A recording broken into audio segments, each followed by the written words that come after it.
Hey, what's up, Mafias? Welcome back to The Commute. And in this video, I'm joined by Gaurav Thakur. He works as an Android developer in BookMyShow. Of course, you've heard about it. And in this podcast, our conversation will range from how to get good as an Android developer to how can we use AR in our day-to-day lives. So it will be pretty interesting, I guess. If you want more of these podcasts, of course, like, share, and subscribe. And if you want to know more about Gaurav, the links about his socials will be in the description and in the first comment linked down below. Let me know what you guys think. And for now, let's get started. I always start off my podcast with asking every guest with one question.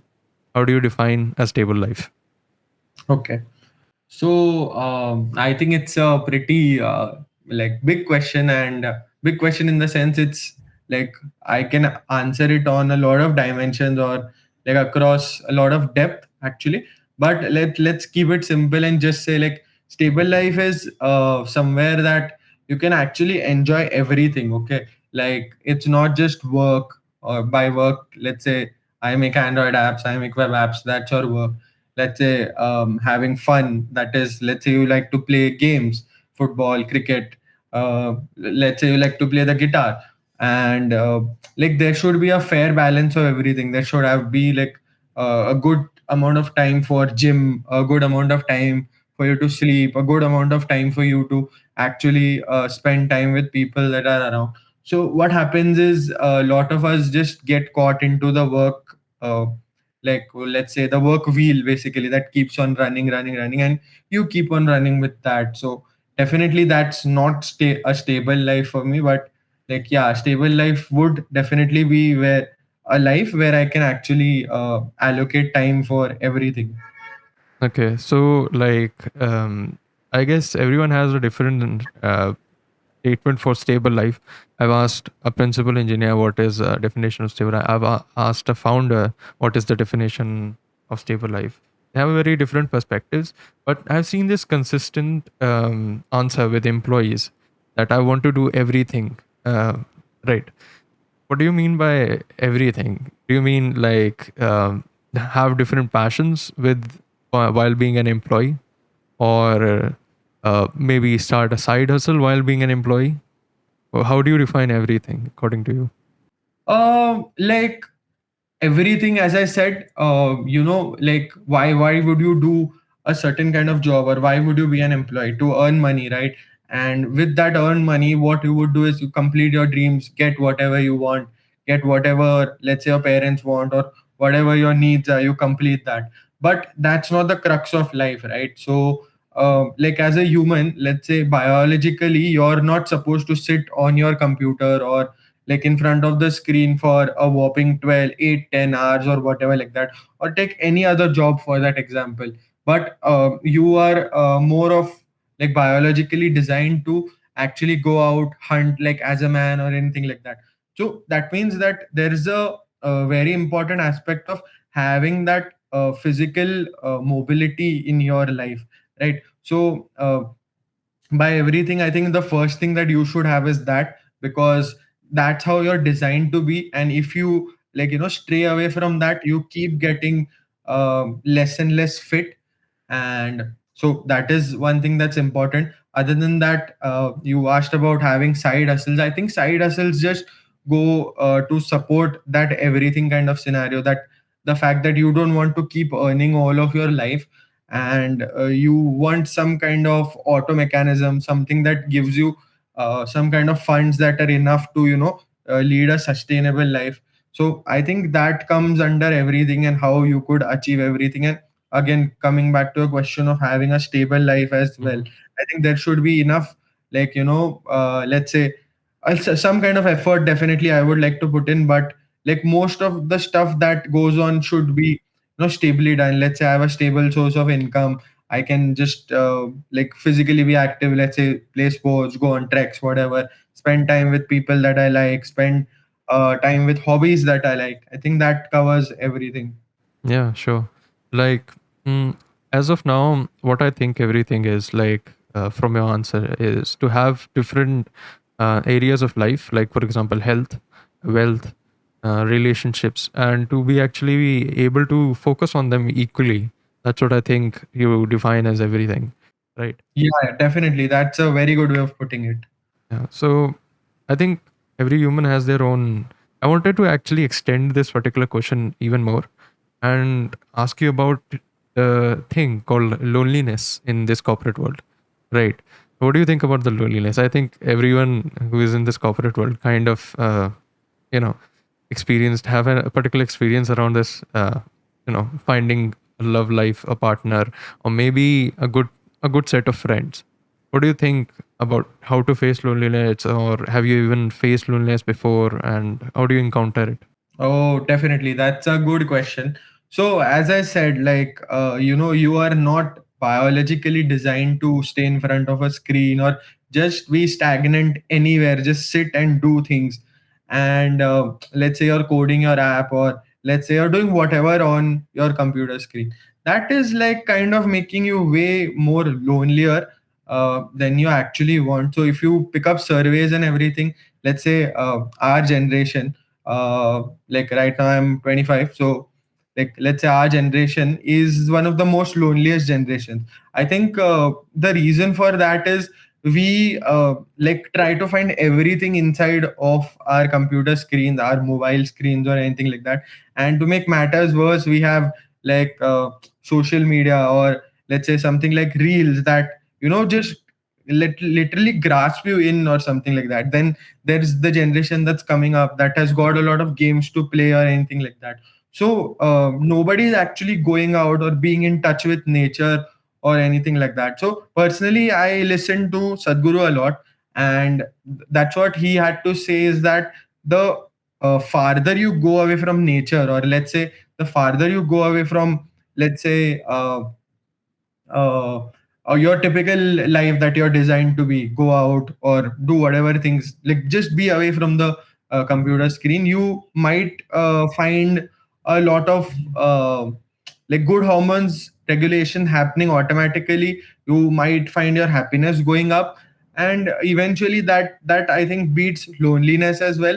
And the fact that you're not being able to make friends or anything like that, that just comes from like a habit. Like let's say today I'm doing a degree, then I want to get a job, then keep grinding in that job and everything like that. So from the start we're actually kind of designed, or we're programmed in a curriculum कि वो वैसे ही होते चले जा रहा है. And I think another reason for that as well, that families have also started getting smaller and smaller. So if you ask my dad or anything, like let's say our dad's generation, they had like huge families, right? A lot of siblings or a lot of people to get, and people lived very closely, like Yes, not just yes. families, but let's say I'm living in a typical uh, place where there are a lot of houses or a lot of people nearby. We meet regularly to play something, or we meet regularly, do some kind of activities.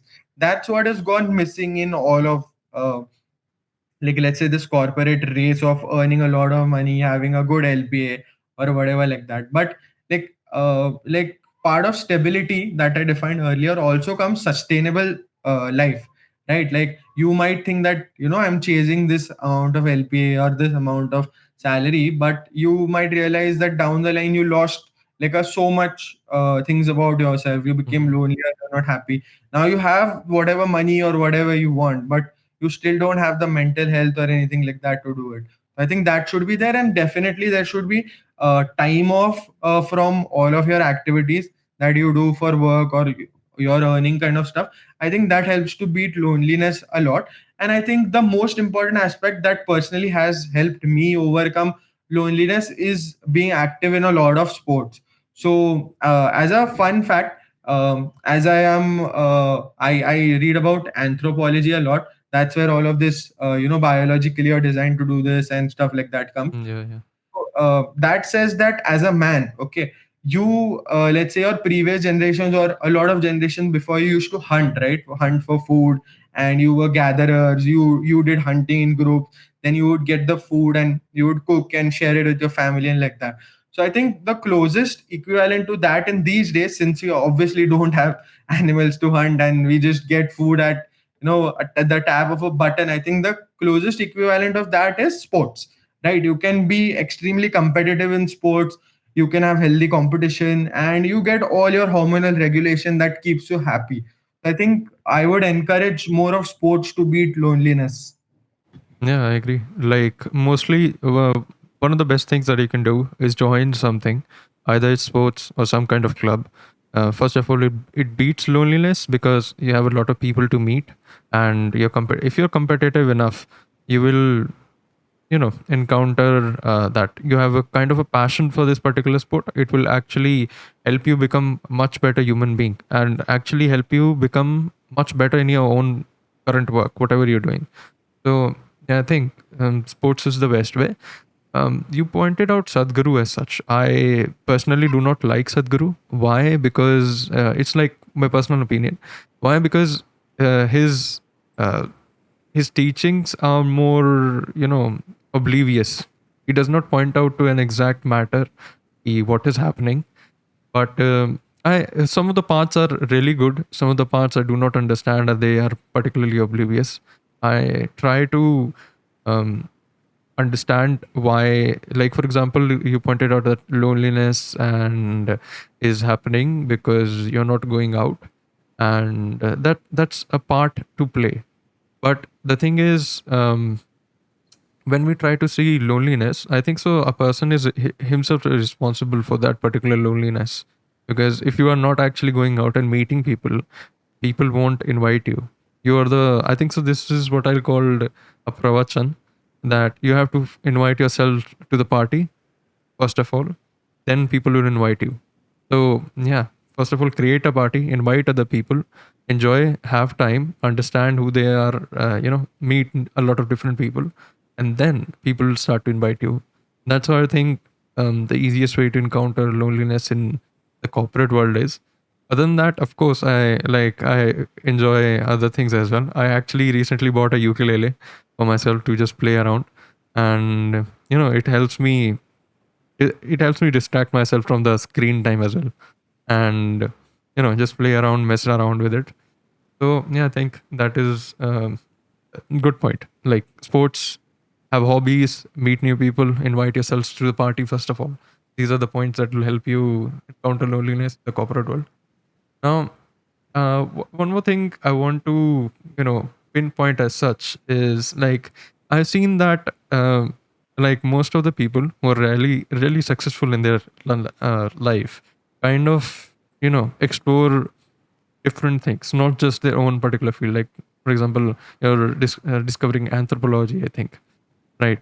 And for example, I try to study psychology, right? People try to be master of one rather than become generalist. Do you have any suggestions or some kind of points around generalization versus specialization? Okay. So is that in context of software or just in life as such? Like, In life as well as software, what do you think, both of so them? I'll just split it into two parts. So first of all, talking about software, I personally have not been such a senior person around or anything like that. But let's say in my limited years of experience, what I've learned and heard from people is that it's just Bruce Lee's quotes that I think probably will apply in software more. Not about life. Let's tackle life later. But Bruce Lee's quote is that I do not fear the man that practices. Like a lot of kicks, but I definitely fear the man that practices one kick One a kick, thousand yeah. times. Yeah. Right. So I think that adds context and that adds like a very good explanation to what I am going to tell you. So that's the fact, right? That you have to like definitely be a master of one, so that you know that's your main skill. But definitely, while you're exploring that and while you feel like you have achieved a certain level of mastery in that, you should also try to expand in like some directions related to that. So like typically one of my earlier managers used to tell me that you should aim for a T structure. Okay, so T structure say I mean that if you see the structure of T, so there's just one line that's going down, right? That will be your single place where you would master or you would go in depth. But then you need to also increase the part of the T that goes breadthwise, right? So I think that if you try to do that in software engineering, that would benefit a lot. But yeah, again, do not forget your main skills, and master of all trades is, oh sorry, what was that? A jack of all trades is a master of none. That will apply to you, but the idea is you need to be a master of one. Oh, Yeah, yeah, yeah. definitely that's there. And in terms of life, I think life mein to you should be a generalist everywhere, because like the more you read about things, the more you have, definitely, as we spoke about earlier, that going out and talking to people, you need to talk about something to people, right? So if you don't become a generalist, you will restrict the wavelengths or the dimensions of people that you're going to meet, right? So if I am a Yes. tech person, I'll just go solely. Let's say I'm a master in tech. I'll just go and talk to tech wale people, because Hmm. I am a master in that. I don't understand other kinds of stuff. So definitely, I think life may we should be more of a generalist. But yeah, like I think the part where you should master in life is the part where you should have your own hobby. Like let's say I'm a tech person, so you should be able to communicate. Yes, I am the master of tech, but definitely, if I meet someone from, let's say, a psychology background or an arts background, I should definitely have like some kind of knowledge to actually interact with them, or at least listen to them. Definitely. Yeah, So I that's what. totally I totally agree to that point. Like being a generalist in a life is so important. Like I've seen people around me who are not so, well inculcated into this generalism. They are more like I should specialize in this particular field, go for one more degree or something. If you try to be a generalist, you will have such a great personality because you have such a wide array of knowledge. And the thing is, with a lot of knowledge, you can actually have a lot of stories to tell, because you will encounter a lot of different people. And if you have a lot of stories to tell, you will be an amazing conversationalist. So that's how you make friends, and that's how you encounter loneliness. If you have, you can start by reading things that you really really like. And that's how I think being journalist is very important. And as you like Quinn pointed out, like that, if you are actually not master of one, everything falls apart. I agree to that point as well, because personality में confidence होने के लिए competency आने के लिए you have to be master of something. Definitely. Competency is the reflection of whatever you master of. So yeah, if you want confidence, if you want competency, I think so master of one is actually important. Being journalist in life as such is super super important if you want to have great stories and a great life. So yeah, I agree to that. By the way, can I ask questions about Book My Show as such, or do you have like, restrictions regarding you cannot answer them? Honestly, that will again depend on the question. So yeah, you can ask me the question. I'll just say if I can't answer. Like, let me ask a very basic question. Like, how do you? I think so. Book My Show will have a really big code base as such, right? So how do you navigate a large code bases according to you? Okay. That's a pretty simple question, and I think that applies to a lot of normal code bases, or normal company code bases as well, that have been around for, let's say, at least 10 years. Yeah. So in 10 years, you will see a lot of bloated code bases, like a lot of features happening, lot of things happening here and there. So at BookMyShow, what we do is we follow a pod kind of system, right? Which is similar to what Spotify does. So by pod, I would like to tell you that, let's say if this is a Spotify homepage, there will be a separate pod dedicated to it. Hmm. Let's say there is a search page, that will be a separate pod dedicated to it. So I just said that this is a page. This pod segregation can happen at the discretion of the company or the product people involved. So let's say pod is just a way of segregating it. Okay. So that's how BookMyShow functions as well. Like we have a lot of pods inside that deal with specific aspects of the app. So as soon as you join in over here, you're just dedicated to a pod, right? And now coming to the large code base that you're there. So initially, when you come in, you don't get dedicated to a pod straight up, right? Hmm. You are encouraged to actually do some kind of repair work. That is like, let's say there's a bug that's been trending, right? So that you must go and fix that. Now that might be very overwhelming for a person who's very new, right? But Hmm. definitely that's overwhelming, but that's the best way for you to learn. So you will actually, let's say if I have a bug on page A of, and the feature is like deep there inside there, and I don't know how page A functions. So in that case, I will be forced to actually read the code of page A, and maybe let's say page A depends on some kind of feature B. So I'll be able to, I'll have to actually read the code of feature B as well. Then maybe there is Mhm. more dependence in that way. So that is a good way to, kind of get started with a large code base or anything like that, to pick up bugs or pick up enhancements or pick up small little things that won't require you to think much, but just mechanical do things.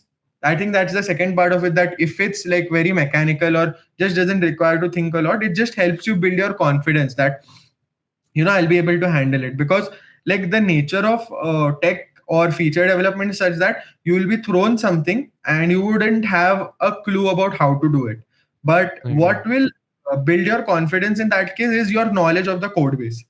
So like having the knowledge of the code base comes from these kind of activities. But like ये unknown वाला जो factor है, that's always going to be there everywhere, even if you have a lot of knowledge about the code base. So I think you have to balance between both of them. Ki like when the person comes in, he has to like kind of uh, be told to do things that will build his confidence. So that means things that are like pretty mechanical, कि यार ये class को let's say Java से Kotlin में convert कर दो, या just go and fix this bug basically. Mhm. So I think that way. Yeah, I agree. Like most of the time, like in GFG as well, I encounter like a lot of different revamps and new things, features and stuff. And particularly, I have no idea how to solve them. But over time, after exploring some, a certain code base, or maybe after certain like exploring some documentation, I will have idea. But that's the thing. Coding and as such like Android development is not just about solving or making an app. It's much about how can we create something that has not been created before. And that is what I think defines a good software engineer as compared to someone who is mediocre. So yeah, that's what I think at least. Like one more thing that I wanted to ask for Book My Show as such. Like, can I ask certain numbers and tech stack there, or I cannot? No, numbers I'll keep it private, but tech stack, yeah, definitely. So, like, are they using Jetpack or they're going for XML? What, how is that? Like, So I think this is the case with probably a lot of people that have been around in the space for 10 plus years. BookMyShow has completed 25 years, I think. mhm. So like we have a mix of XML and Compose. So Okay. there's a lot of legacy codes that's in XML, but all the new development that's done is done in Jetpack Compose. Hmm. So that's like the lookout. And I think everyone that's been in this space, as I said, is trying to do that only, like migrate away from XML to Compose, because Compose definitely has a lot of benefits. So yeah. Yeah. Like, what do you think about like when you start to first of all migrate a particular app from XML to Compose? Like, do you enjoy XML or do you enjoy Compose personally? Uh, Personally, I haven't like written a lot of complicated logic in XML. Like fortunately, unfortunately, I don't know, you decide. Mhm. But I've written a lot of complicated logic in Compose, so I find it pretty easy. Like people who have like let's say 8-10 years of experience, they say that it's pretty complicated to write in XML. Mhm. So I have done a little bit of complicated work, but not that much. Jitna I've explored in Compose. So I think Compose definitely speeds up your stuff. And coming back to a person, how he would actually perform the migration or something like that, I think he needs to have basic knowledge of both, that is XML and Compose. Because let's say today people will always say कि ha, you learn the most shiny new framework or something like that. But Mhm. definitely this is the reality that you're going to encounter, right? That okay, shiny new framework might be there, but it also might be the fact that when you're joining, you might be the first person who would like lead the development of this shiny new framework into your code. So I think definitely knowledge of XML and Compose both should be there. Uske baad you can follow the guides. I think Android developers have a lot of great guides Yeah. that have like will help you do achieve whatever you want to achieve. And they have a lot of case studies as well. I think there is a GitHub repository called Sunflower, Okay. that they have been migrating. So they have said ki phases mein how you would actually I think, let's say, proceed with an app and how to migrate into the latest shiny new framework using Jetpack Compose from XML. So Mm-hmm. I think those kind of stuff would help as well. And I think researching and researching, because there will be some edge cases that you might not find on the internet. So you'll have to put some kind of hacks and jugaad around it. Yeah. But yeah, definitely, I think the process, if you want it, this is has to be the process, and this will be same for anyone who's, let's say, experienced for so many years, or anyone who's just starting out. So like with the experience, it will just get faster. So I think, yeah. Yeah, I agree. Like, one more thing, like, what do you think about KMP as such, Kotlin multi-platform versus XML versus Compose? Like, I think Swiggy is at KMM right now, and not most of the apps are using KMM. What do you think about like switching to KMM as such, as compared to being native? Definitely, there is this aspect of multi-platform where you can actually share the code only, and where you can share the UI as well. Like, you write the UI once, and it will just adapt to native components as per the specific platform you're targeting. I think the UI wala part is a bit something like what earlier frameworks have already done. That is Flutter and that thing. So I don't think right now, from a KMB perspective, from, let's say, a business like BookMyShow or a Swiggy would benefit, because they've been around for so many years and there's so much of legacy to deal with. So Mm-hmm. when you're dealing with a legacy code base, you cannot just say that, I go from A to B directly. It always has to be from A to X to Y to Z and then to B. So Yeah. like all kinds of going away from legacy to the new tech stack happens in phases, because it's like huge. Like a lot of people are working day and night to kind of get rid of that. So KMP, I think, is a good solution where you can actually just share the code, right? For example, let's say something like logging. If you see logging is pretty similar on both the platforms. Let's just talk Android and iOS here, because I have done some kind of macOS development. Logging for Apple ka all platforms is kind of same, but Mm-hmm. I don't have an idea about Windows or anything like that. But I'm assuming logging is pretty common across all of that. All you have to do is something is happening, just put it to the console or just hit it to your cloud API or whatever like that and just store it. I think that's a pretty common operation. And if there's just one place to do that, definitely that's a game changer, right? Because like, uh, don't repeat yourself. Software solid Yeah. Yeah. software का अच्छा principle है DRY, right? Yeah. Yeah. So that way, like, let's say if you write the code once and you're just going to like put it in like as a library, that's a game changer, because it will save you on a lot of time. But again, in that, people don't see ki there will be initial efforts involved, like required. Like you'll have to educate the team ki this is a new framework. You'll have to work on that. You have to convince, let's say, a person who's doing iOS and Swift to actually learn Kotlin, because maybe tomorrow the KMP guy or the person who's maintaining the project is not there. So iOS people might need to take a look at the bugs or whatever like that. So that's the cost. And definitely game changing wala aspect to hai, but again, that comes with a cost. So initial cost is that education and everything. That's the steep graph, and then uske baad streamline hoga. तो definitely depends कि teams का velocity क्या है and priority क्या है. I think Mm-hmm. KMP for Swiggy, maybe I think they've started with all of that as well. I have no clue about Swiggy using KMP, but I have spoken to folks at GeoCinema and Shadi.com. They utilize this KMP wala stuff a lot, Mm-hmm. where they have to actually share business logic and everything like that. I think logging wala stuff is there in GeoCinema, and networking wala stuff is also there in GeoCinema, where they have a common network layer, and you just let's make a get request, and they get the response similar to what they want on both the platforms, because obviously the response is going to be similar for the API. Yeah. So in those kind of scenarios, KMP will definitely help. Mm-hmm.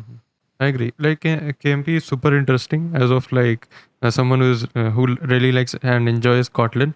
People would really love to indulge into KMP, but I think because of the legacy code, a lot of corporate world has just stuck to XML2 Jetpack Compose as of now. KMP will be the future sooner or later, but yeah, let's see how time how it becomes and how it goes around. So yeah. Yeah, I think the interop aspect is the like the part that helps you pick it up very quickly. As you said, like XML to compose, it's not necessary that you migrate all of the stuff to compose in one go, right? So you can just have half of your code base in XML, half of your code base in compose. That will still work fine because of interop.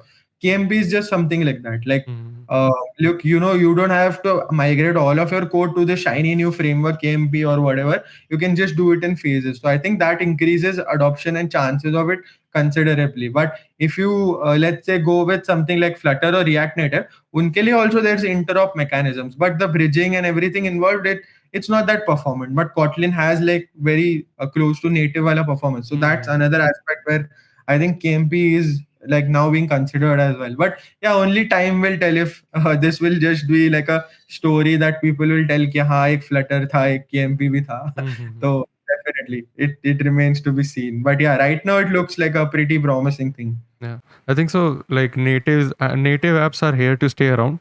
Multi-platform, I am not so sure, but let's see how things go. I think so. A lot of older apps are also converging back to native as compared to multi-platform. From they're switching from Flutter and React Native to native, so that is a good news. Um, Yeah, I think like that's also a subjective thing because let's say if I have an app that just does API calls, right? And I just need a native app. I think Flutter would be a brilliant choice at that time, or maybe mhm. React Native if your team is like well versed in JS or your team is of web developers. I think having like a quick app or just like you want to do some kind of experiments and see how people are adapting to app, Flutter and React Native are like really great choices for all of those kind of scenarios. That's what I feel personally because they help you get things done in no time. Like they're very quick. I think Flutter ke paas hot reload and everything like that. That's Yeah, yeah, like puts your dev experience to another level. So I think in those kind of scenarios, definitely these people are like these frameworks are helpful. Maybe like there might be a use case for KMP as well. So yeah, yeah. I would really like hot reload in Android development. That would be great. Like, yeah, definitely. why do I have to just recompose everything? Yeah. What do you like? Do you have any one framework or tip to share, like someone who has just started in Android? Just let's take an example. A student who has just, he's the last year of the college. He doesn't have any particular mastery in one tech stack. He likes Android. He wants to understand Android or maybe Flutter and mobile development as such. What is your one piece of advice that he can follow today, and he will be able to land maybe a job in 6, 7, 8 months from wherever he is right now? I think one tip would always be to go and dive deep into anything. Let's say today I'm using live data for a simple example. I would actually go and dig into the implementation and see if live data actually karta kya hai. Like, okay, I have this live observation kind of stuff, reactive kind of stuff. That's getting my work done. That's okay for a certain level. But if you want to keep growing, I think you need to keep diving deep and just see that these tools actually solve some kind of problem that was there earlier. Mm-hmm. And if you don't dive into these tools and just see कि क्या कर रहा है कैसे लिखा हुआ है या the ugly stuff behind all of these abstractions, you will actually never know the problem that they solve. And that way you will also cultivate the habit of problem solving. Like, so I think one tip is like diving deep, and that cultivates your problem solving skills. So the overall tip is to keep enhancing your problem solving skills, and definitely that will help you grow like miles. And people these days are not interested in that because people just want abstractions. Like kuch bhi chahiye, I'll just go and look for a library first of all and just get it done. That's okay for your hobby projects or anything like that. But when you actually come to a big code base, let's say as big as BookMyShow is, so that time it won't help because if you just go and keep doing that, you will just land into a lot of issues. Let's say your app size is bloating, you're like adding so many dependencies, and uska 10% only you're going to use. Yeah, It yeah, doesn't make sense, right? So that's just one problem. But I think, yeah, diving deep and kind of just looking for problems to solve or improving your problem solving ability will definitely help you go like miles in your career. I think so. From me personally, I would like give patience as an advice. Like, Okay. uh, I would tell them be patient about whatever you're studying, and actually keep yourself to one particular tech stack. Do not jump around, and be patient with it. Just start doing. Just start writing the code. Do not get into tutorial hell, and start making projects. That's how you get jobs, and that's how your skill is actually defined. What do you That- think about like I've heard many entrepreneurs as such, because I try to experience and just look up startups and stuff. A lot of people pinpoint that apps are dead. Websites and web SaaS will be the new thing. Apps are not such a thing. So what do you think about that? Okay. So it's a very generic statement that they are not a thing, because it's just like, as I said, there are a lot of use cases that will not require apps at all.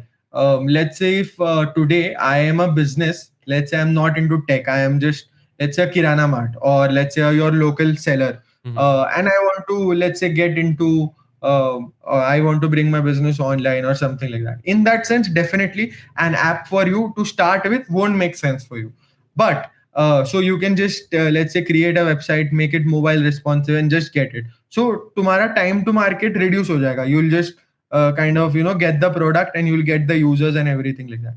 But after a point, when you actually realize that these things don't work well for some kind of edge cases, like you might be like stuck in some kind of performance bug, some kind of uh, jank happening, whatever happening. Let's just assume that there's some very weird edge case that your framework won't be able to solve.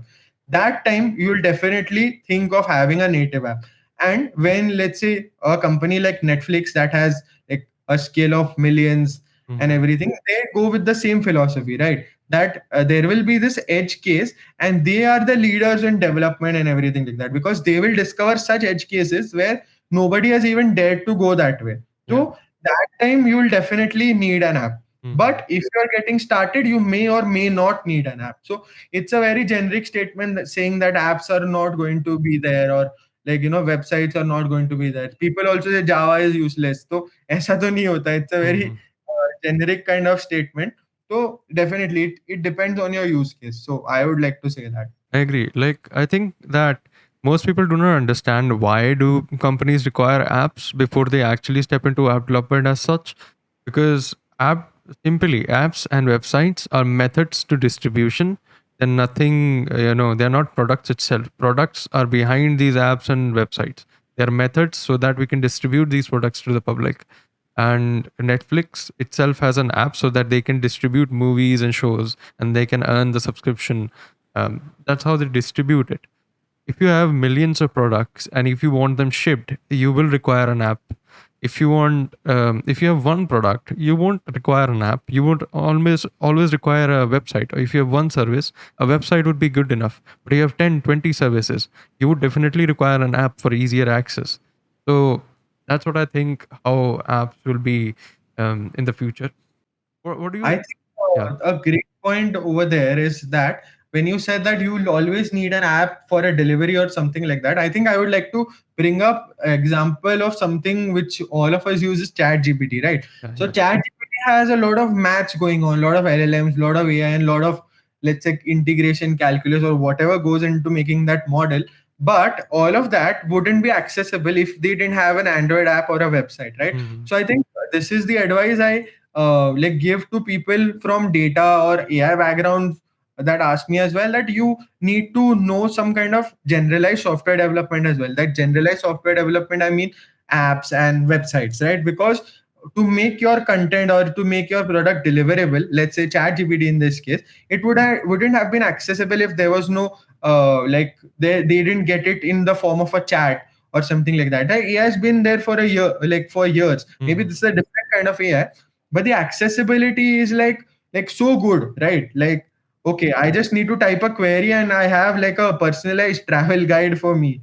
Or just take WhatsApp for example. Okay, we used to do messaging, but like just typing a message and that reaching millions of people in the world, if it wouldn't have been accessible in the form of an app, like I wouldn't like I cannot imagine it being successful or something like that. Yeah, So I I agree.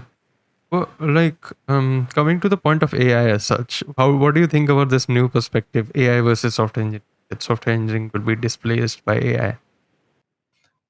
I think there wouldn't be complete displacement or disruption as such, but I think definitely people who can tame AI will be the winners.